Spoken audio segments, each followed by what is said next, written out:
Les gars, de la manière la plus random possible, les leaks du chapitre 1157 viennent de sortir sur Twitter. Alors attention, on n'a pas encore les traductions, mais si t'as pas envie de te faire spoiler, dégage tout de suite parce qu'effectivement, on voit les Rox commettre de véritables crimes comme l'invasion de cette forteresse. Et justement, j'ai l'impression qu'on est au moment de la fuite, puisqu'on voit Barbe Blanche utiliser son pouvoir pour détruire cette mer et cette forteresse, un petit peu comme un Marineford pour aider Lin Lin et le reste des Rox à pouvoir se barrer. Et effectivement, les deux seuls bonhommes qui en ont rien à faire, c'est Barbe Blanche et Kaido. On peut aussi voir Hache d'Argent et Shiki qui sont en train de s'engueuler, et Shiki qui est en train de voler, sûrement dû à son fruit du démon. Juste après, on voit la marine rattraper l'équipage des Rox, et c'est sûrement la case où ils commencent à penser qu'il y a un traître parmi eux. Ensuite, on a un petit montage de Xebec qui détruit tous les navires de la marine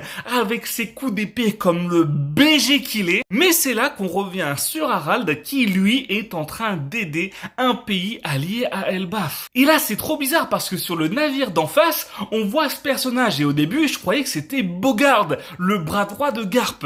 Mais en fait, c'est sûrement juste un espèce de mafieux. On voit ce malade mental buter quelqu'un de sang-froid et ça fait péter un câble à Harald qui saute de son bateau pour aller les défoncer. Mais c'est là qu'on cut au bar d'Hilda pour voir Harald et Xebec discuter entre eux.